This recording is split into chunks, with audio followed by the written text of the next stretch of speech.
দর্শক, আগামী নির্বাচনকালীন সময়ে বাংলাদেশটা কি মৃত্যু উপত্যকায় পরিণত হবে? সেটা কি একটা মৃত্যুর ফাঁদ হবে? নির্বাচনের কাছে গেলে কিংবা নির্বাচন সংশ্লিষ্ট কাজের সঙ্গে যুক্ত থাকলে সেখানে মৃত্যুর প্রস্তুতি নিয়ে যেতে হবে? মানে এরকমভাবে বাসায় বিদায় টিদায় নিয়ে দোয়া কালাম পড়ে তারপরে নির্বাচনের কেন্দ্রের দিকে যেতে হবে, যে আমি আর ফিরে নাও আসতে পারি? এই ধরনের ভয়াবহ একটা ব্যাপার উঠে এসেছে একজন জেলা প্রশাসকের করা মন্তব্যে এবং দিক নির্দেশনায়। তিনি তার কর্মকর্তাদের উদ্দেশ্যে এবং নির্বাচনে যারা দায়িত্ব পালন করবেন, যে সকল প্রিজাইডিং অফিসার, পোলিং অফিসাররা নির্বাচনে দায়িত্ব পালন করবেন, তাদের তিনি বলছেন মৃত্যুর প্রস্তুতি নিয়ে আসতে। কি ভয়াবহ ব্যাপার! তার মানে কি আগামী নির্বাচনটা মৃত্যু উপত্যকায় পরিণত হবে? আর মৃত্যুর প্রস্তুতি নিয়ে আমি কেন নির্বাচনের মধ্যে যাব? আমি কেন মরতে যাব? আমি কি দেশের জন্য যুদ্ধে যাচ্ছি সেখানে, যে আমি ওখানে হানাদার বাহিনী, পাক হানাদার বাহিনী আক্রমণ করেছে, দেশকে স্বাধীন করতেই হবে, আমি না গেলে দেশ স্বাধীন হবে না, সুতরাং আমি আমার মা বাবার কাছে বিদায় নিয়ে বিদায় দাও গো মা গো আমার, বিদায় দাও গো গান গেয়ে তারপরে সেখানে আমি যাব, যে যুদ্ধ করব, যুদ্ধ করে দেশকে স্বাধীন করে চলে আসব? হঠাৎ করে একজন জেলা প্রশাসক এই ধরনের মন্তব্য যখন করেন, তখন ভীতি ছড়িয়ে যায়, আতঙ্ক ছড়িয়ে যায় এবং নির্বাচনের আয়োজনের পুরো পরিকল্পনা নিয়ে প্রশ্ন তৈরি হয়। কি বললেন সেই ডিসি? কেন বললেন? কি উদ্দেশ্যে বললেন? তারও কি সাম্প্রতিককালে সবথেকে জনপ্রিয় যে বাক্য আমার স্লিপ অফ টাং হয়ে গেছে, সেরকম কি হয়ে গেল? চলুন একটু জেনে দেখি কোথায় ঘটল ঘটনাটা, কেন ঘটল, কি বোঝাতে চাইলেন এই ডিসি মহোদয়। থাকবেন পলিটিক্স টিভির নিয়মিত আয়োজনে।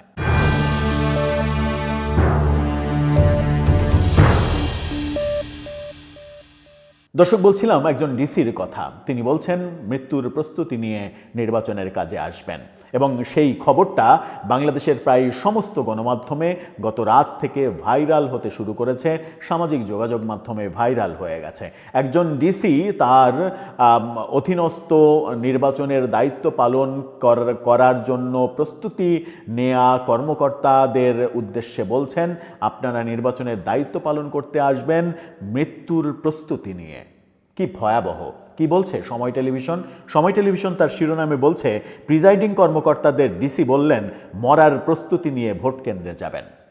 কেন যাবে? প্রিজাইডিং অফিসারের খেয়ে দেয়ে কাজ নাই, তার বউ বাচ্চা নাই, তার সংসার নাই, তার মা বাবা নাই, সে মৃত্যুর প্রস্তুতি নিয়ে আপনার ভোট কেন্দ্রে যাবে। ভোট কেন্দ্রে গিয়ে সে কয় টাকা পাবে? 5,000, 10,000? তো 5,000, 10,000 টাকার জন্য সে তার জীবন বিলিয়ে দিতে ভোট কেন্দ্রে যাবে? আপনি বললেন আর আপনার কথাই চলে যাবে? আপনি তার মানে লাগেন, আপনি তার পীর লাগেন, যে পীরের আদেশ করতেই হবে, মানতেই হবে, পীরের আদেশ না মানলে পরকালে আমার স্বর্গ মিলবে না। ব্যাপারটা কি সেরকম? আসলে তিনি কি বলতে চাইলেন? মূল খবরে কি বলা হচ্ছে? আসন্ন ত্রয়োদশ জাতীয় সংসদ নির্বাচন ও গণভোটকে সামনে রেখে প্রিজাইডিং কর্মকর্তাদের কঠোর বার্তা দিয়ে রিটার্নিং কর্মকর্তা এবং মাদারীপুরের জেলা প্রশাসক, এই অতি উৎসাহী মাদারীপুরের জেলা প্রশাসক মোহাম্মদ জাহাঙ্গীর আলম বলেছেন, এবার যারা নির্বাচনে ভোট কেন্দ্রে যাবেন তারা মরার প্রস্তুতি নিয়ে যাবেন। কেন্দ্রে যে কোনো পরিস্থিতি মোকাবেলার জন্য প্রস্তুত থাকতে হবে। তার মানে কেন্দ্র কি অরক্ষিত? কেন্দ্রকে সুরক্ষিত করতে পারবে না এই সরকার কিংবা এই রাষ্ট্র। কেন্দ্র অরক্ষিত, কেন্দ্রকে সুরক্ষিত করতে পারবেন না, কেন্দ্রে সুরক্ষা দিতে পারবেন না, ব্যালট বাক্সের নিরাপত্তা দিতে পারবেন না, প্রিজাইডিং কর্মকর্তার নিরাপত্তা দিতে পারবেন না, আর প্রিজাইডিং কর্মকর্তাকে বলবেন যে আপনি মরার প্রস্তুতি নিয়েই ভোট কেন্দ্রে যাবেন। কি একটা আজব দেশে আমরা বাস করি, যে দেশে সব বলা সম্ভব, সব ভাবা সম্ভব, যার যা ইচ্ছা সে তাই বলছে, যার যা ইচ্ছা সে তাই করছে, কারোরই যেন কোনো কিছু করার নেই, বলার নেই। একজন ডিসি যখন বলেন, কি বলছে দেখুন, যে কেন্দ্রে যে কোনো পরিস্থিতি মোকাবেলার জন্য প্রস্তুত থাকতে হবে, আপনি মৃত্যুর প্রস্তুতি নিয়ে আসবেন। তার মানে তিনি নিজেই এটা প্রতিষ্ঠিত করছেন যে আগামী ভোট নিরাপদ হবে না, অনিরাপদ একটা জায়গায় আগুনে আপনাকে ঝাঁপ দিতে হবে, আপনি সেই ঝাঁপ দেওয়ার জন্য প্রস্তুতি নিয়ে আসেন। সেই কথা বলছেন তিনি বীর দর্পে এবং প্রিজাইডিং কর্মকর্তারা সেগুলো শুনছেন। এই এই মানে জেলা প্রশাসক মহোদয়ের আদৌ কি ডিসিগিরি করার যোগ্যতা থাকার কথা কিংবা আছে, কিংবা তার নৈতিক অধিকার আছে এরকম একটা বক্তব্য দেওয়ার পরে ওই দায়িত্বে থাকার, যিনি কিনা তার অধীনস্থ? সেখানে প্রিজাইডিং অফিসার কারা হবেন? প্রিজাইডিং অফিসার হবেন স্কুলের প্রধান শিক্ষকরা, কলেজের প্রফেসররা, ব্যাংকের বড় কর্মকর্তারা, এই দেশের সূর্য সন্তান, মানে যারা মানে সর্বোচ্চ লেভেলের প্রায় মানুষ, শিক্ষিত মানুষ, সেই শিক্ষিত মানুষ, বিদ্বান মানুষ, তারা অফিসার মানুষ, তারা প্রিজাইডিং অফিসারের দায়িত্ব পালন করবেন। তাদেরকে আপনি বলছেন যে এই যে সারা দেশে যে মানে লক্ষাধিক যে ভোট কেন্দ্র, সেই লক্ষাধিক ভোট কেন্দ্রে লক্ষাধিক মানুষ তাহলে মৃত্যুর প্রস্তুতি নিয়ে চলে যাবে। আমি বাদ দিলাম, সব জায়গার কথা বাদ দিলাম, মাদারীপুর আপনার জেলাতেই এতগুলো জেলাতে অন্তত 2-4টা আসন রয়েছে, 2-4টা আসনে কয়েকশো ভোট কেন্দ্র রয়েছে। এই কয়েকশো ভোট কেন্দ্রের কয়েকশো প্রিজাইডিং কর্মকর্তা মৃত্যুর প্রস্তুতি নিয়ে মৃত্যুকে আলিঙ্গন করতে ভোট কেন্দ্রে যাবে আপনার কথা মতো। মানে ফাজলামির একটা লিমিট থাকে।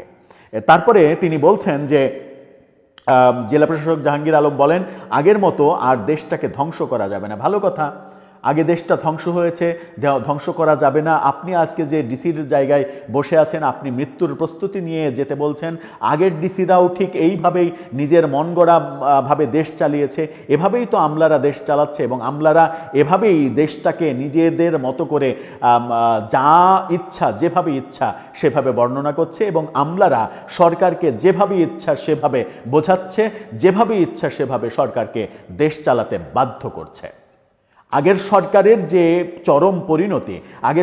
চরম পরিণতির জন্য দায়ী কিন্তু আপনাদের মতো এই আমলাতান্ত্রিক মানে পন্থায় আগের সরকার এবং শেখ হাসিনা গিয়েছিলেন বলে, শেখ হাসিনা মানে রাজনীতির ওপরে ভরসা হারিয়ে ফেলেছিলেন বলে, আমলাদের দিয়ে, প্রশাসন দিয়ে, পুলিশ দিয়ে দেশ চালাতে চেয়েছিলেন বলে, রাষ্ট্র চালাতে চেয়েছিলেন বলে তার দলের ভরাডুবি হয়েছে 2024-এর 5 আগস্ট। আমলা নির্ভর হয়ে গিয়েছিলেন, আমলারা যা চেয়েছেন তাই দিয়েছেন, 2 হাত খুলে দিয়েছেন। অথচ আপনারা এই দায়িত্বে বসে থেকে বলবেন যে আপনারা দায়িত্ব পালন করতে আসবেন মৃত্যুর প্রস্তুতি নিয়ে। এটা কি হয়? এটা কি হতে পারে?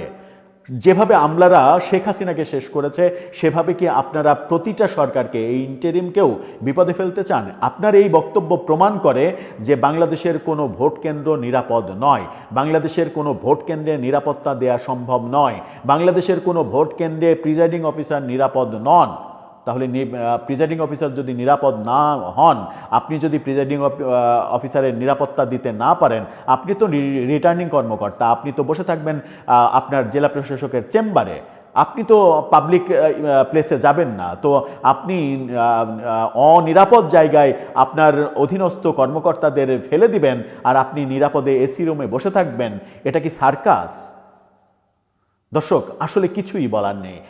মানে আবার কোনো নির্দিষ্ট সরকারকে দোষ দিয়েও লাভ নেই। আমাদের দেশটাই একটা সার্কাসে পরিণত হয়ে যাচ্ছে দিন দিন, যে সার্কাসটা ক্রমেই বাড়ছে। এই রকম সার্কাস আমাদেরকে হয়তো সামনে আরও বেশি দেখতে হবে। সরকার মহোদয়, এই ব্যাপারে কি একটু দৃষ্টি দেবেন? মৃত্যুর দিকে ঠেলে দেবেন প্রিজাইডিং অফিসারদের? আর এই কথা বলার পরেও একজন এত বড় মানে দায়িত্বের জায়গার মানুষকে সেই দায়িত্বে কি রাখা আদৌ উচিত? আপনার মতামত জানিয়ে লিখতে পারেন আমাদের কমেন্ট বক্সে।